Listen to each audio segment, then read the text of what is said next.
The big news over the last week is that SGC has been acquired by collectors. Have we officially entered monopoly territory? And what does this mean for your SGC card values?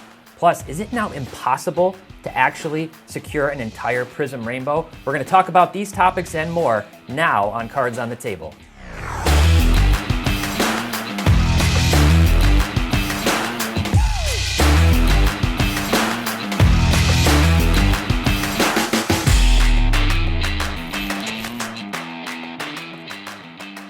Hey everyone, welcome back to Cards on the Table, where we discuss a wide range of topics from the world of sports and trading cards. And this week, I'm stepping in for Jeff while he's out on vacation on spring break with his family. I've got Carter and Doug, and we have some of the biggest news that I think we've discussed in a while, something that could have a big impact on the hobby. Frankly, we're not really sure yet, and that is that collectors, it was announced last week, basically right after we finished recording Cards on the Table, that Collectors has acquired SGC, Collectors obviously being the parent company of PSA. And there's a few big questions now that I want your thoughts on, both of you guys. One is, have we entered a monopoly now? Between PSA and SGC, they now have 85 to 87% of all graded cards month over month. And it's even higher at closer to 94 to 95% for sports cards, just between those two companies. So have we entered into monopoly territory? Is this bad for the hobby? And the other question is, what's going to happen to SGC card values now? Are they going to be impacted? Does this help? Does this hurt? I'm going to start with you this time, Carter. Well, I think this is a great thing. I'm actually really happy about it. It is a little bit of a monopoly, 94% for sports cards. That's a lot. I mean, it's kind of intimidating looking at the numbers. But I think it's a good thing. I look at the values of SGC, and I look at the cards that are graded now. Most cards that have been graded here in the recent months have been probably lower end cards, right? I mean, people that want fast turnaround times, lower cost, they've been pushing SGC, right? And I think that's the way that PSA may go and push that, further, just because SGC seems like they're efficient in that way, right? Now, I think that may help, in a sense, the newer cards that will be pushed that way. I think PSA may stop doing value. I'm assuming that, because they're letting SGC stay their separate brand, I wouldn't expect too many more PSA specials, especially at the lower values. I think we're going to see specials maybe in the higher value service levels. I think PSA is going to push more higher end cards where it may be lower end cards for SGC. And so I think that's a good thing for, most collectors, because I think the lower end cards we want back faster, right? And PSA struggles to execute the lower end cards faster. So I think because they have the opportunity to completely separate maybe the two categories, it could be a good thing for the industry overall. So you're thinking of this almost sounds like BGS and BCCG, kind of a value option and then the regular grading service. Potentially. It's interesting, Nat, a few years ago, it's been a few years, talked about his goal to get PSA grading down to like $10 to $12 so that people could do set registries more often and things. Doug, do you generally agree with what Carter said? What are your thoughts? When we're talking about the two core questions here, is this a monopoly? Yeah, kind of. But it kind of already was, right? Yeah. Like PSA was already dominating. Yeah. And they're going to allow SGC to run as its own separate company, which, I think is beneficial. Yeah. What'll be interesting when you talk about, does this hurt SGC values? Right now, no. But what kind of changes are coming? What will PSA do to help innovate or push SGC forward? If we get new and better slabs, if we get different grading scale, whatever changes come, that could have an impact on older SGC slabs, right? So if we get new, better slabs, these plastic ones that you can almost take apart with your hands might be devalued a little bit. It's possible. I don't think anything like that happens off the bat, but I do think that that's something that you could worry about in the future. Will they offer some sort of crossover service, right? Where you could go from SGC to PSA and cross those over into different slabs. There was the fake news that apparently came out with Rovell that he said, I never tweeted this, where they were like, we're going to automatically cross any SGC 10 to a PSA 10. Apparently that wasn't real. But yeah, I don't expect that to happen necessarily, but if it does, then SGC values start to go up. So there's a lot of different things that could happen that could affect it either one way or the other. But time will tell, right? Like as of now, there's not really firm answers. I don't think there's anything to worry about yet. That's what I think. They said it's business as usual. I don't see any big changes immediately. Now, depending on how they take advantage of this, maybe there's going to be some operational, knowledge sharing. Overall, I think it's a good thing. I think it stands to help SGC potentially more than hurt. Time will tell. All right. Speaking of time will tell, we've got another weekly auction, and time will tell where these prices end. I've got a card that literally never comes up for sale. You guys know the 1909. Everybody knows 1909 T206. A lot of people don't know 1909 E95 Philadelphia Caramel. There's a Ty Cobb. It's a PSA 3. Very vibrant color. And it's a beautiful card. Pop 80 overall with PSA. This thing hasn't sold in like 3 years on public auction. So that's the one I've got my eye on. Awesome card. What about you, Carter? I got a 1953 Topps Jackie Robinson PSA 6. I'm a sucker for Jackie Robinson cards. Absolutely love them. Any 50s, this card's for me. Any sure. Jackie's a good Jackie. Yep. Yeah, I'm looking at football. I think it's Burrow buying season. So there's a 2020 Prism Silver, of course, Burrow's rookie year. Prism Silver Auto, PSA 10. That's kind of what I'm looking at right now is what quarterbacks are taking a little bit of a dip that I can take advantage of. Yeah, makes sense. Makes total sense. As always, PWCC runs their weekly auctions. It's going to be ending this Sunday, so make sure to get out there and check it out. Check these 3 cards out, as well as so many more. Visit pwccmarketplace.com and go check out that auction. All right, so for my data dive this last week, I kind of was building off of the concept from 2 weeks ago where I talked about the price premium for PSA 10. And I wanted to get into some more practical would you rathers. I'm a big opportunity cost guy. I don't care what your budget is. We've all got a budget. And I went in and I kind of looked at some price comparisons of like single cards, high grades versus more rare cards and lower grades. So what I'm going to do today, I'm going to ask each of you a specific scenario that I think is relevant to you from that video. And then I want to hear from you. Have you had any recent situations where you had to make a decision similar to that? So I'm going to start with you, Doug. And I think that you like both of these cards a lot. One was the 2022 World Cup Prism Lionel Messi, the gold Power 1 of 1. Arguably, in my opinion, his best 1 of 1 card in existence. Most iconic, perhaps. And the other is his PSA 10 Mega Cracks rookie card, which is obviously very low population, super iconic. That card actually sold for about $100,000 more, about 30% more than the Gold Power. Which of those 2 cards would you go for if you had that budget? And what other situations have you faced recently? I'm going for the rookie in that scenario. Typically, so you're comparing a base rookie to a non-rookie, iconic parallel. But I think the differentiator for me is that rookie is so low pop in a high grade. If this were something more modern, where it was in the hundreds or thousands, my answer is probably different. But in that specific scenario, I'm taking the rookie because it is so low pop. But, typically we say buy the card, not the grade, or that's a thing a lot of people like to say anyway. And that probably works a lot more for ultra modern stuff. We talked about last week, we compared that Luka, right? We had the 3 Lukas. There was the Luka Prism rookie and the PSA 10. Then we had 2 non-rookies that were really sought after inserts, the Aurora and the Kaboom. Both of those instances, I'm taking the insert. I'm buying the card, not the grade. But there's no way to put just a blanket answer on this. That every situation you have to approach a little bit differently based on pop counts and things of that nature. The player, how liquid is he? Is it ultra modern? Is it old? There's a lot to really unpack there, and probably not enough time for me to go through all of the scenarios. All right, so Carter, the one I've got for you, it's Steph Curry, and it's his BGS 10 rookie chrome refractor. Those are numbered to 500, so very high grade.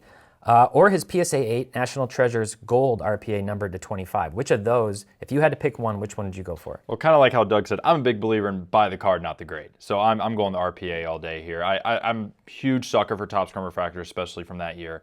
And Beckett 10s are beautiful, don't get me wrong. But the RPA, it's autographed, it's a patch. Come on. I mean, you can't do that over just a little refractor card, right? No matter the grade. Now, don't get me wrong, I've had plenty of situations as a dealer at shows and here buying in store, right? I love rarity of grades. Low pops, Beckett 10s come in the door, Beckett black labels. We've bought a couple here where they're pop 1s. I'm a sucker for those, and I get why those are so valuable. But I'm more a believer in buying the card that's way better looking, no matter the grade. Yeah, it's interesting. What stood out to me was when I clicked on the grade selector from the BGS 10 down to the PSA 10 to the PSA 9 to the PSA 8, just how much that price drops off. And then you really see, if you go down to PSA 8 in that refractor versus PSA 8 in that RPA, I mean, the gap is massive. So in that instance, it was a little more clear to me. I'd go for the Messi. I'd go for the Messi. I'd go for the Gold Power 1 of 1 because to me it's so iconic. But I can definitely see where you're coming from with that particular situation. So, all right, we have some big news this week, and that big news is that we're having another trade night at Cards HQ this Saturday from 4 to 9 p.m. And we're really excited about that. We obviously had the Topps Rip Party with the trade night. That was a huge success. That's going to be going from 4 to 9 p.m.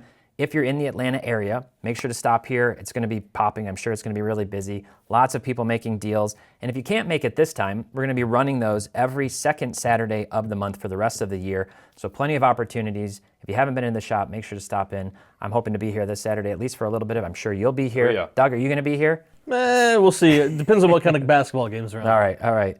But anyway, make sure to stop out, check it out, and we'd love to see you here at Cards HQ. All right, so for our mailbag topics, we've got a good one to start out, in my opinion. I'm a big rainbow chaser. You know, I've got my Drummond PC. I have many complete Drummond rainbows.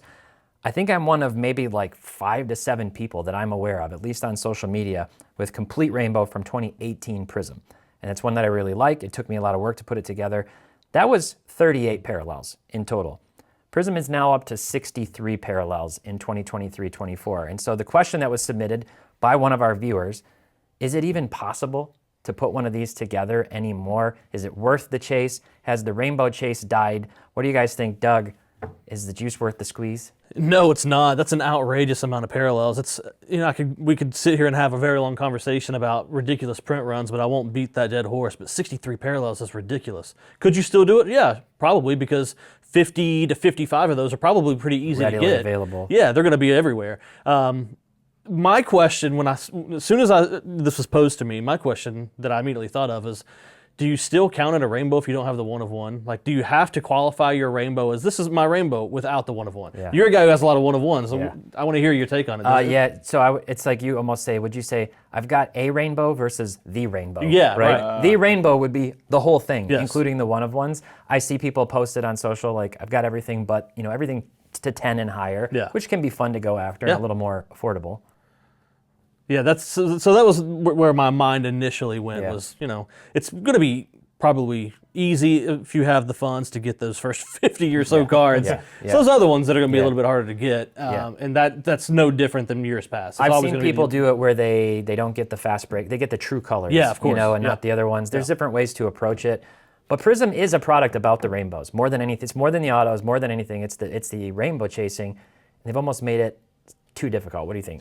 Well, when I first got into cards and I was going to shows, there were so many people chasing rainbows. And now I go to shows, I'm here, not a lot of people do it. I think people feel like it's impossible, and I understand why. I mean, it's just overwhelming. I think the creative ways you can do is, like you said, you don't do the no huddles. You go after specific things. You go 10 or higher, or 25 or higher, whatever you're comfortable with, right? Like, go after the cards you love. You know, build your rainbow that's a rainbow to you. But I do think it's a little absurd to do the full rainbow. It's nearly impossible. And another factor is just the amount of collectors and people that we have in the hobby now today, right? And the amount of people that want those 1-of-1s, right? Maybe not even just to have a rainbow, but to flip, to do whatever they want to do with it. It's way more competitive to buy those more rare cards of any player nowadays than it was before. Yeah. I've got a few tips for those who are interested in rainbow chasing. Some of those tips. So, one, I've mentioned the importance, if you're a player collector, of having a social media presence on Instagram, and put that player's name in your Instagram username if you're really committed to that player. So my Instagram, Drummond Card Collector, makes it very easy for people to find the Drummond guy. Put your network out there, and if you're really serious about trying to complete the rainbow, try to start with the rare ones and just know that you've got them, because it can be very difficult to trace them down later. And if you have one of the non-1-of-1s that does pop up, like a to 5, probably just buy it, because I have had situations where I've passed on those, they sell, and then I never see another one. So great topic. Thank you to the viewer who suggested that. Our last mailbag topic, just some notable news updates. We've kind of seen this before. A couple big announcements over the last week. One, David Adams, Card World, has announced another huge bounty, $1 million. This time it's for an Upper Deck product, and it's for Connor Bedard's Series 2 Outburst Gold 1-of-1. Series 2 came out yesterday, which is really exciting. Print runs are expected to be pretty high, but the chase is real for Bedard. So they announced that, and then Topps just announced another buyback, and this time it's not baseball. I think it's a really smart one personally, and it's UFC. It's with 2024 Topps Chrome UFC. It's for the main event in Las Vegas coming up on April 14. You've got Alex Pereira versus Jamal Hill. And there's some specifics to that. If one of those players doesn't fight, if you want the full details, check out Topps Ripped for all those details. But last year, Hill had to relinquish the belt because he got injured. And Pereira, who's now won the title in 2 different weight classes, beat Yuri Prohashka for that title belt. So it should be a really good fight, really exciting.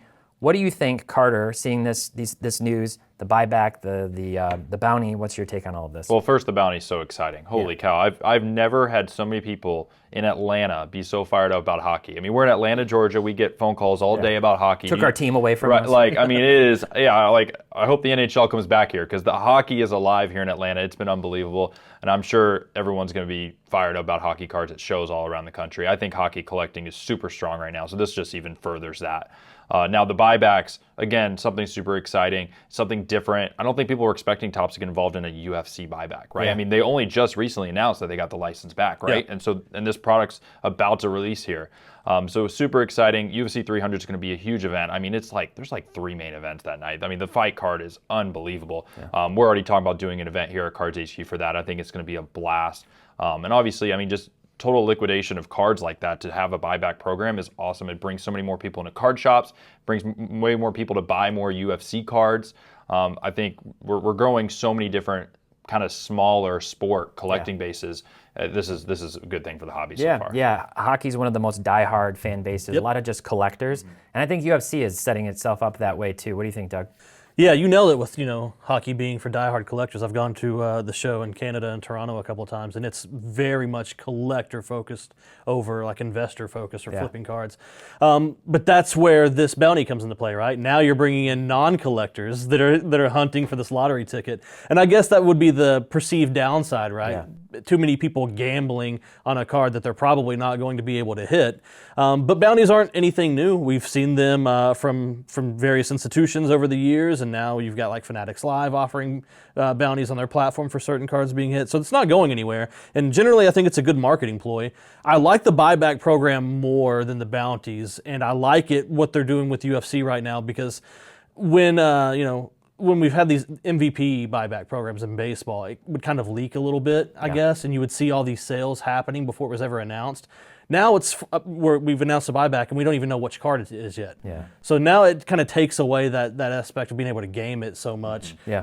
And it's tied around this massive event, so it's like kind of a double marketing effort. And again, like what you were saying, it brings people into card shops. It helps with liquidity. There's no downside of it to me. If you're worried about people blowing all their money chasing these cards, well, people just have to be more responsible with what they're spending. Yeah. But that's the only perceived downside, and I don't even really think that exists. Yeah, I agree. The bounty is for one person. One person's going to get it. The buyback is really, really smart, and I'm excited about it. I think it's awesome to see it on UFC. It's a great opportunity. That pretty much does it for us this week. Make sure to go to pwccmarketplace.com, check out their weekly auction. Stop by Cards HQ this week from 4 to 9 p.m. or earlier. We'll be open earlier in the day. And if you've got questions or topics you'd like us to discuss, leave them for us down below in the comments. We'll see you next week. Until then, happy investing, keep on collecting, and make sure to have fun.